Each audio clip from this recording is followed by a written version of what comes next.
அனைவருக்கும் வணக்கம். Welcome to Nathan channel.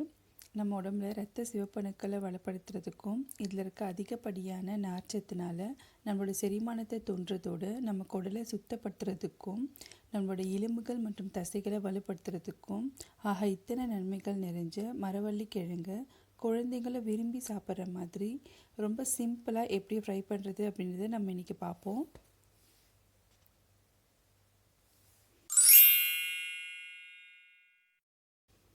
So தேவையான பொருட்கள் நான் டிஸ்கிரிப்ஷனில் கொடுத்துருக்கேன், நீங்கள் செக் பண்ணிக்கோங்க.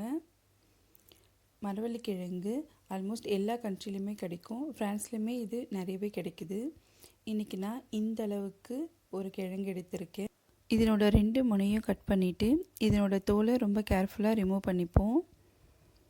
இப்போ இந்த தோலை எடுத்ததுக்கப்புறமா இதை சின்ன சின்ன துண்டாக நம்ம வெட்டிக்கலாம். இப்போ இதை சின்ன சின்ன துண்டாக வெட்டியாச்சு. இதை வெட்டினதுக்கப்புறமா ஒரு பவுலில் கொஞ்சம் தண்ணி சேர்த்து இதை நல்லா அலசிப்போம். அலசினதுக்கப்புறம் இதில் கொஞ்சம் கூட தண்ணி இல்லாமல் ஃபுல்லாக வடிகட்டி எடுத்துடலாம்.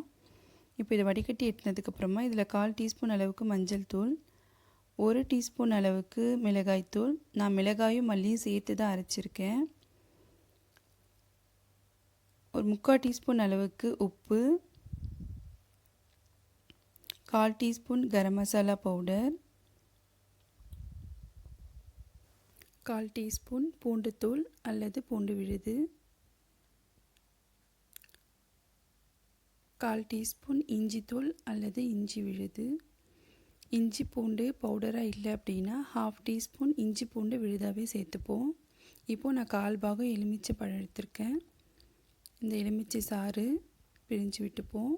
நான் தண்ணி சேர்க்க போகிறதில்லை. தண்ணி சேர்க்காமல் நம்ம இதையே இப்படியே கிளறி விட்டுப்போம்.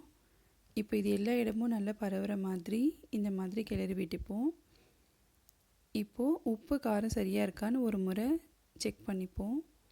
இப்போ எல்லாமே சரியாக இருக்குது. இப்போ ஒரு வாணலி நல்லா காயிட்டோம். காஞ்சதுக்கப்புறமா 2 டேபிள் ஸ்பூன் எண்ணெய் சேர்த்துப்போம். இப்போ எண்ணெய் நல்லா காஞ்சிடுச்சு. காஞ்சதுக்கப்புறமா நம்ம ரெடி பண்ணி வச்சுருக்க மரவள்ளி கிழங்கு துண்டு இதில் நம்ம சேர்த்துப்போம். இப்போது இதை கொஞ்சம் இந்த மாதிரி நல்லா கிளறி எல்லா இடமும் பரவுற மாதிரி தீ கம்மியாக குறைச்சிட்டு ஒரு மூடி போட்டு மூடி வச்சுருவோம். இப்போது ஒரு பக்கம் நல்லா செவந்துருச்சு. இப்போ மறுபடியும் கிளறி விட்டு இன்னொரு பக்கமும் நல்லா வேகட்டும். இப்படியே ஃபுல்லாக நல்லா வேகிற வரைக்கும் இதை இந்த மாதிரி பொன்னிறமாக வேக வச்சு எடுத்துப்போம். இப்போது மொத்தமாக நல்லா வெந்துருச்சு, நல்லா பொன்னிறமாகவும் மாறிடுச்சு. இப்போது அடுப்பை அணைச்சிருவோம். இப்போது நம்மளோட சுவையான மற்றும் சிம்பிளான மரவள்ளிக்கிழங்கு ஃப்ரை ரெடி ஆயிடுச்சு. இது உருளைக்கிழங்கு ஃப்ரையை விட ரொம்ப வித்தியாசமாக இருக்கும். நீங்கள் டேஸ்ட் பண்ணி பாருங்கள், உங்களுக்கு பிடிச்சிருக்கோன்னு நம்புகிறேன். பிடிச்சிருந்தது அப்படின்னா நம்மளோட சேனலை சப்ஸ்கிரைப் பண்ணுங்கள், உங்களோட ஃப்ரெண்ட்ஸ்க்கு ஷேர் பண்ணுங்கள், பக்கத்தில் இருக்க நோட்டிஃபிகேஷன் சிம்பலையும் ப்ரெஸ் பண்ணுங்கள். நன்றி.